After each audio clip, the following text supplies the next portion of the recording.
Recebiam informações sobre o tempo e treinamento para vivê-lo como um eterno presente.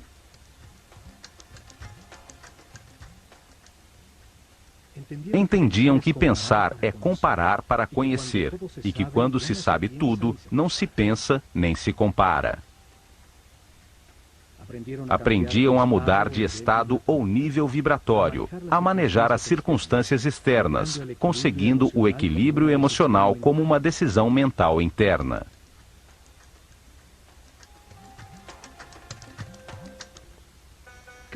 Cada templo continha 3 níveis de informação. Era uma maneira de revelar informações simultaneamente a homens em diferentes níveis ou estados evolutivos. O primeiro nível transmitia informações básicas dirigidas ao povo. Cada templo contava uma história simples, repleta de símbolos e personagens fantásticos. Um drama sagrado facilmente compreensível. As ideias eram expressadas como mitos em forma de história.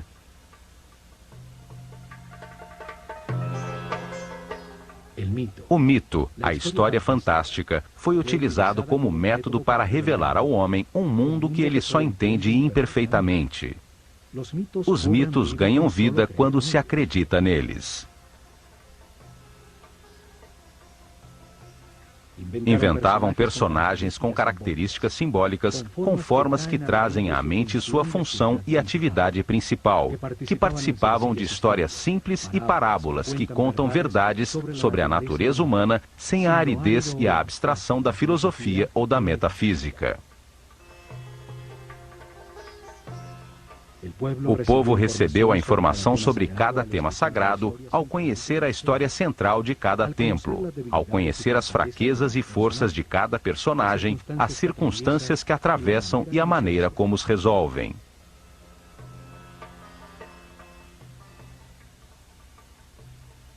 Utilizavam um segundo nível de informação, dirigido aos discípulos, seres com um nível espiritual mais elevado, aos quais se explicava diretamente o mesmo tema sagrado de uma maneira mais concreta e profunda.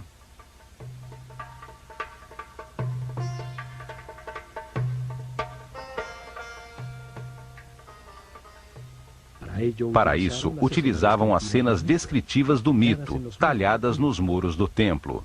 Explicavam cada personagem, o que simboliza no universo, a parte do processo de aperfeiçoamento que representava, o porquê da sua forma, comportamento e sua função principal.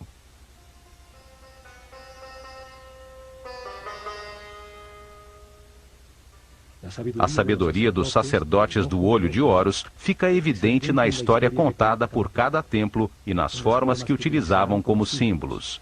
Só ao olhá-los, vem à mente a ação vital que representam, ou a qualidade que se ganha ao realizá-la. Ao representar homens com cabeça de animal como símbolo, os transformam em ideias que evocam a característica vital do animal. Trazem à mente a função do animal no universo.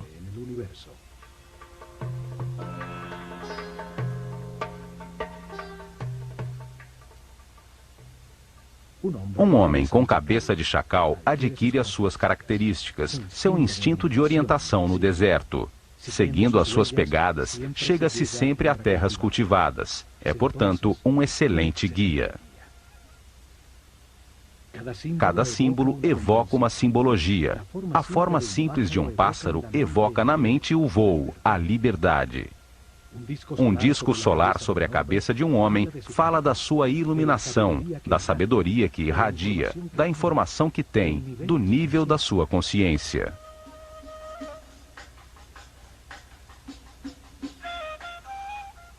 Estudaram detidamente os animais e insetos. Assim, reuniam um profundo conhecimento sobre a sua vida, sua atividade principal, suas necessidades vitais, os hábitos que desenvolviam para supri-las, sua dieta alimentar, a duração de sua gestação, seus hábitos sexuais e o sentido principal da sua existência.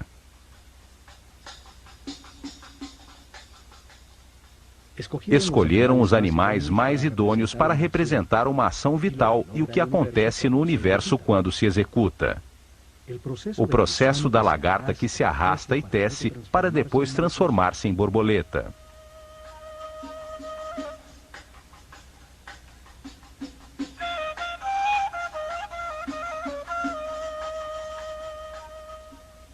De todos os pássaros, o falcão é o que vê melhor. Tem um cérebro óptico com a vista mais perfeita e desenvolvida. Por isso, é escolhido como símbolo para representar essa função vital, o sentido da visão. Uma figura humana com cabeça de falcão é um ser que tudo vê, que domina o panorama, vendo perfeitamente cada um dos detalhes em que foca a sua atenção.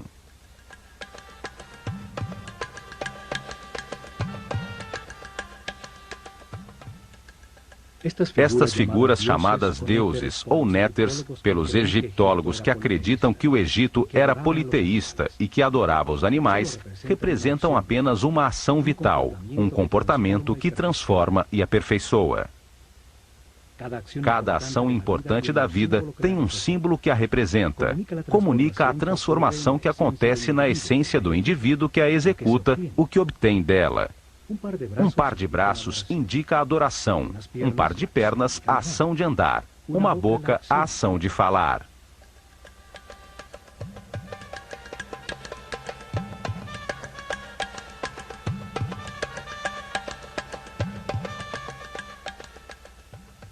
E por último, num terceiro nível de informação, cada templo guardou um código secreto embebido no próprio símbolo.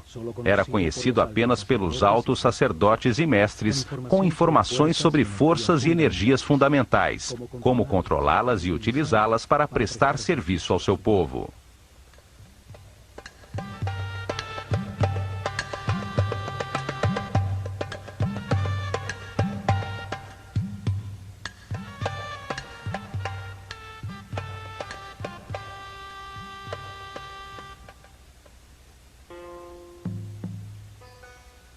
Em templos como o de Horus, em Edfu, o sumo sacerdote levou seus discípulos mais evoluídos a deslocar sua consciência no tempo, abrindo o inconsciente para reviver e compreender as vidas passadas em seu processo de reencarnação.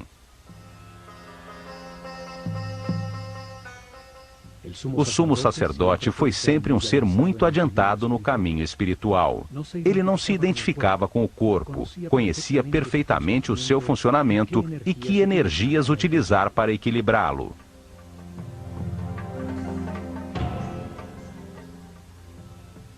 Controlava do centro nervoso no alto da cabeça o mais alto nível de energia vital. Permanecia num eterno presente, irradiando amor, guiando e servindo com seu divino poder.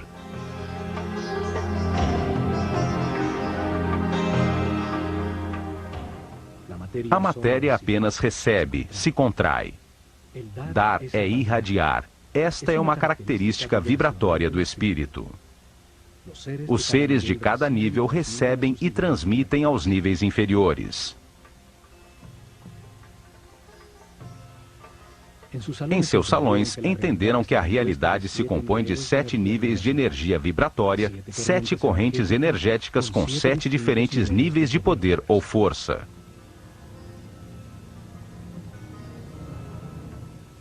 O corpo tem 7 chakras ou centros de transformação da energia fundamental do universo. Cada ser humano, em sua vida presente, utiliza um desses 7 centros, dependendo do nível de evolução de sua consciência. Quanto maior compreensão do universo, mais respeito, mais alto o chakra ou centro nervoso utilizado para transformar a energia, maior quantidade de energia processa diariamente e mais poderes transcendentais tem. O sumo sacerdote podia controlar as forças fundamentais pelo altíssimo nível de energia vital em que permanecia o seu organismo. Seu sistema nervoso tinha uma resistência correspondente a esse nível de energia.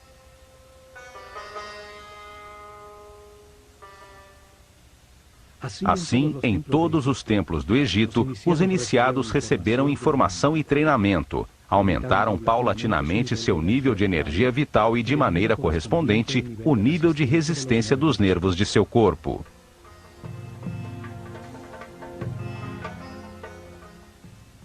Aprenderam a manter-se em paz, harmonia, a respeitar tudo o que existe, a aceitar a perfeição do universo para conservar seus níveis de energia vital, no caminho do aperfeiçoamento que leva à onipotência, ao controle de forças e energias superiores. Um intenso preparo físico, mental e espiritual que terminava com o momento de experimentar o tudo e o nada, o manifesto e o não manifesto, e receber numa pirâmide uma poderosa energia que permite vislumbrar o sétimo nível de consciência. Durante a Era de Touro, se dedicaram a experimentar uma forma piramidal de tecnologia ressonante, que transformava as vibrações do planeta em energia. Um conhecimento herdado a ser colocado em prática.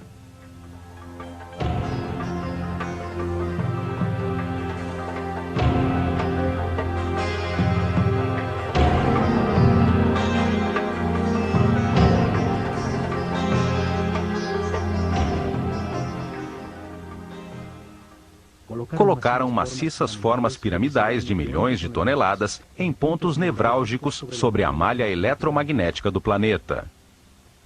A massa piramidal, que continha milhões de partículas de quartzo, vibrava com a Terra, produzindo energia pela fricção de suas moléculas, num fenômeno que hoje chamamos de peso elétrico.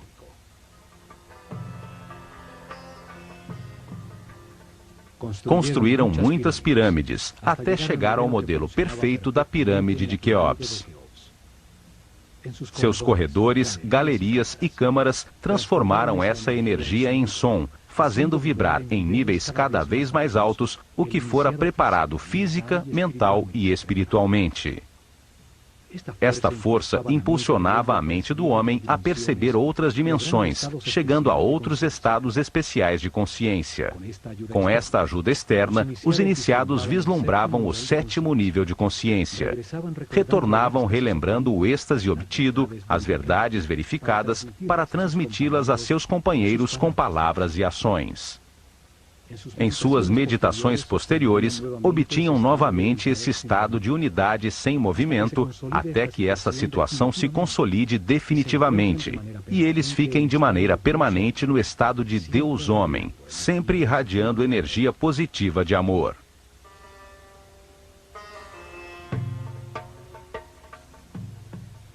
O conhecimento sobre as formas puras do universo, os blocos básicos com os que se organiza a energia e a matéria, foram fundamentais para o desenvolvimento da civilização egípcia.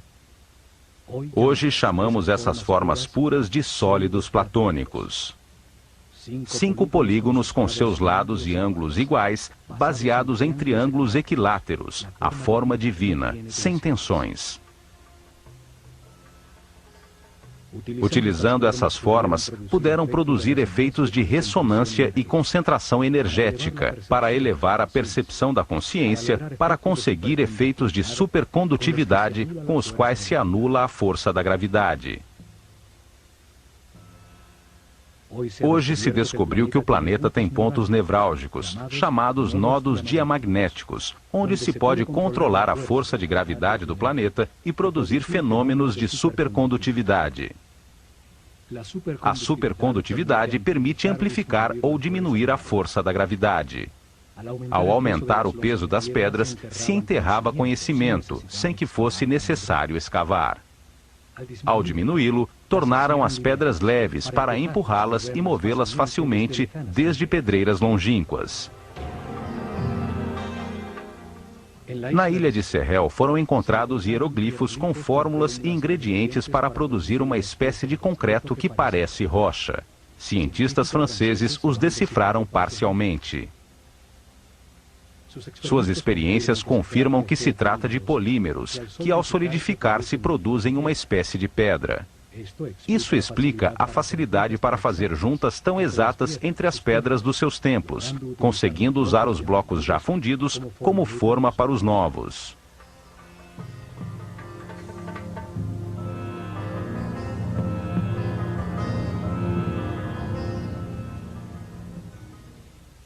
Mas o mais importante foi a sua visão de que a vida é um processo desenhado por Deus para ampliar a consciência do homem. Que o espírito do homem encarna repetidamente num corpo para compreender a harmonia pelos resultados de suas decisões.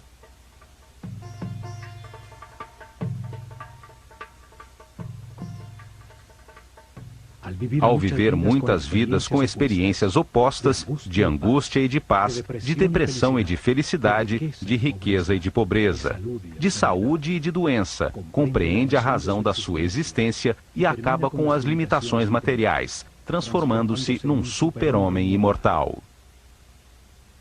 Um ser que não perde na morte a consciência ou a informação acumulada. Um espírito sábio ao final de um processo, que sobe outro degrau na perfeição do universo.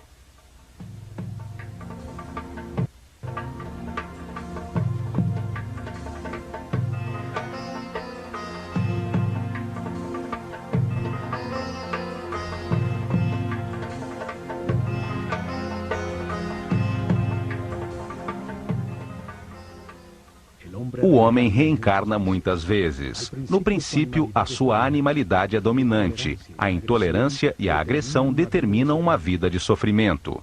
Aos poucos, se enche de dores e, ao tentar remediá-la, deixa de atacar, encontra a paz e, com ela, altos níveis de energia vital.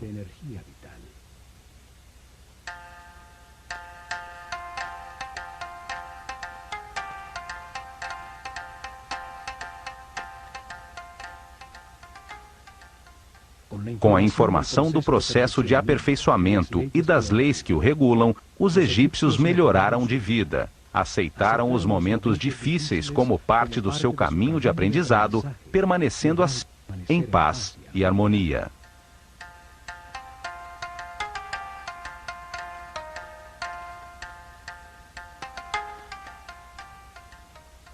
Os templos revelaram como homens, em um mundo de dor, podiam transformar-se em seres sem limitações físicas, com conhecimentos para transmutar a matéria e locomover-se livremente no tempo e no espaço.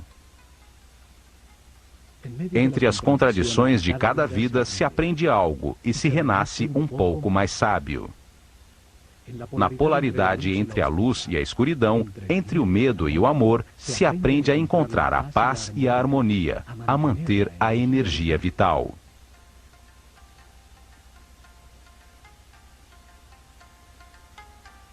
Ao sentir na pele os tormentos e a angústia que produzem a ira, o ódio, o rancor ou a vingança, se compreende o valor da harmonia.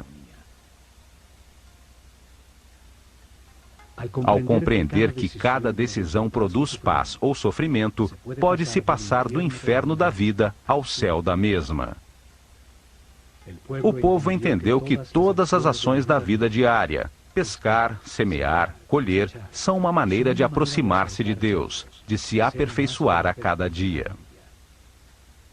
Construíram uma comunidade em paz e uma tal felicidade que, quando o historiador grego Heródoto visitou o Egito no ano 500 a.C., não pôde deixar de afirmar: de todas as nações da terra, os egípcios são os mais felizes, sãos e religiosos.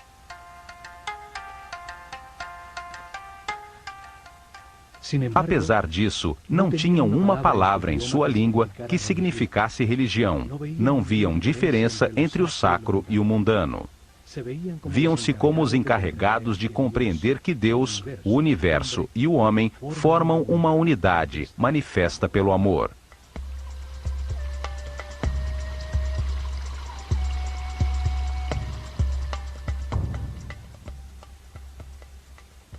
Nestes programas do Olho de Horus, veremos a mensagem que os egípcios transmitiram em seus templos: que todos os homens avançam por um caminho de aperfeiçoamento que leva muitas vidas.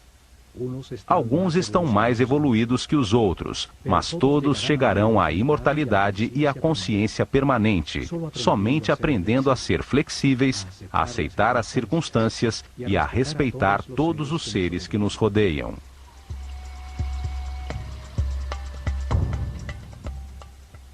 O caminho pode ser de sofrimento ou de paz e harmonia. Depende da valorização do que se tem e de agradecer a oportunidade de estarmos vivos para tomar consciência de que fomos criados por amor.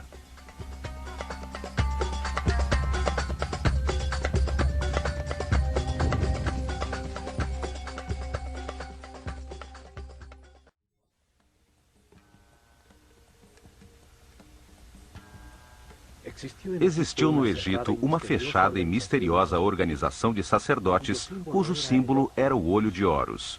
Eram o poder real nas sombras atrás do faraó.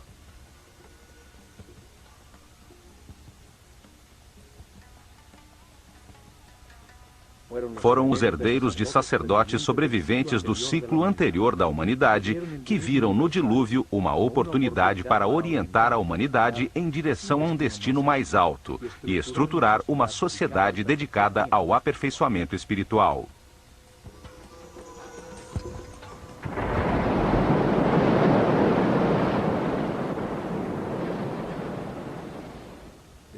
A partir do nada, ao redor de templos e centros religiosos, desenvolveram a civilização egípcia.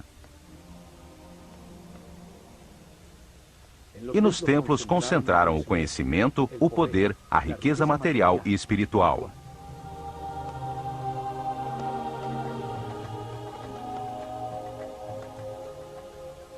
Cada templo revelava um tema diferente. O templo de Osíris, em Abidos, a reencarnação.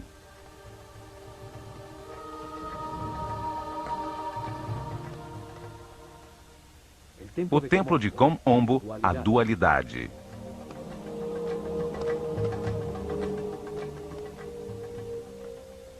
O templo de Luxor, o corpo do homem.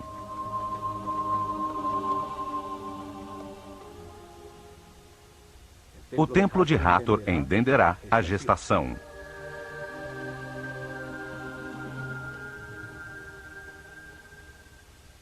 O de Ísis, em Philaet, o princípio feminino.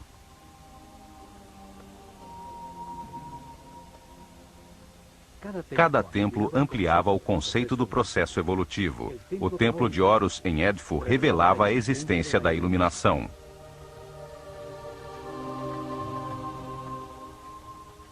O de Karnak se dedicava à evolução da consciência. Cada templo era um livro vivo, contando uma história diferente, especializando-se numa parte da revelação. Os templos transmitiam o conhecimento através de histórias simples, cheias de mitos e personagens fantásticos.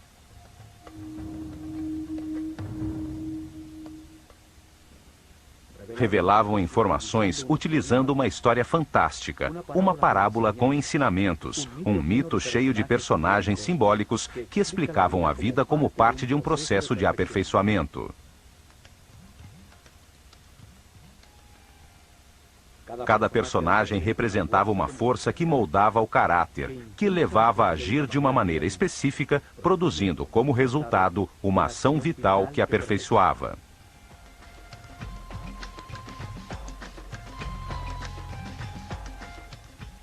As formas dos personagens e a ação vital que representavam indicavam a sabedoria dos sacerdotes do olho de Horus. Para escolhê-los, estudavam profundamente os animais e insetos, até entender a sua função vital e o que se obtinha através dela.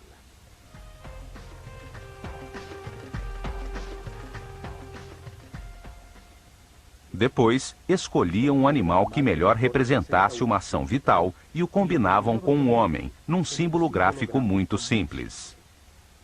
Assim faziam com que a mente transferisse e evocasse as suas qualidades e características.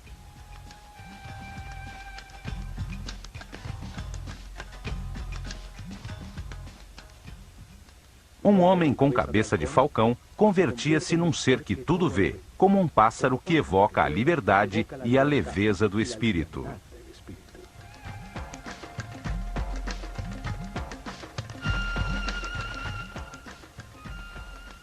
Um homem com cabeça de chacal tinha qualidades de guia. Outro com um sol sobre a cabeça indicava a sabedoria que irradiava, o alto nível de evolução da sua consciência.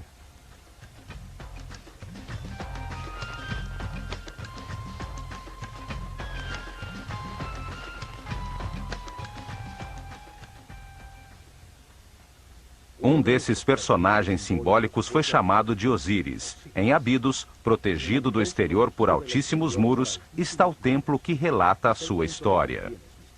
Um enorme complexo onde viveram milhares de pessoas.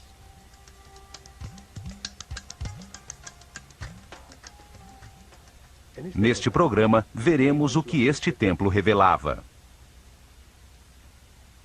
Abidos se encontra a 150 quilômetros ao norte de Tebas, a última capital do Império Egípcio, seu último centro religioso.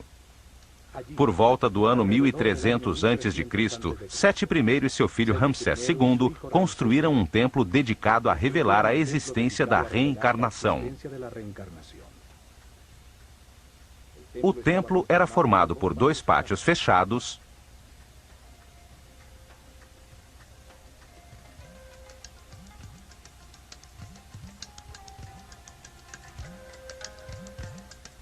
dois enormes salões com altíssimas colunas,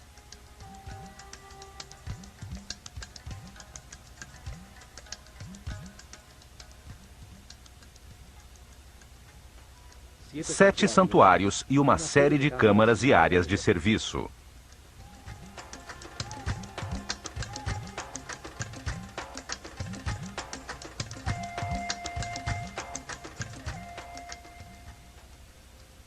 Osíris era o senhor da reencarnação. Representava a força que impulsiona o processo evolutivo do homem através de muitas vidas, transmutando-o num ser perfeito e imortal.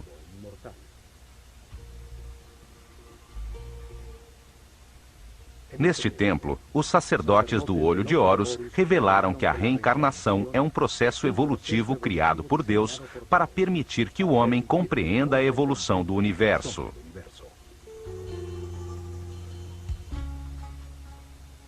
A informação na consciência é ampliada lentamente, através de muitas vidas, para transformar a ignorância dos seus filhos em sabedoria. Um processo que converte espíritos inocentes em seres experientes, que entendem a razão da sua existência.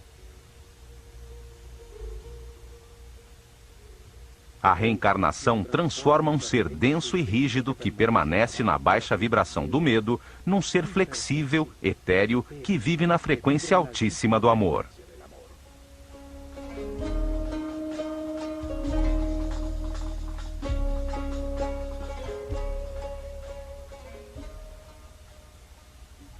Aos poucos, a sucessão de vidas transforma um homem animal num ser sábio e respeitoso, capaz de manipular imensos poderes com responsabilidade. Um super-homem. O processo de aperfeiçoamento se realiza na Escola Universal dos Contrastes, uma realidade de opostos, polarizada e dual, de luz e escuridão, de matéria e espírito, de sofrimento e felicidade. O contraste permite comparar as partes antagônicas. As situações opostas permitem diferenciar e compreender qual é a verdade que leva ao aperfeiçoamento espiritual, à paz e à harmonia. Esta porta só se abria 4 vezes por ano. 4 dias significativos que uma sociedade orientada e regida pelos astros demonstrava através de sua arquitetura seu conhecimento dos movimentos do Sol. Esses dias de equinócios e solstícios definiam os ciclos climáticos da Terra. As 4 esquinas do Sol marcavam as mudanças de estação, a enchente do Nilo, o tempo do plantio e da colheita.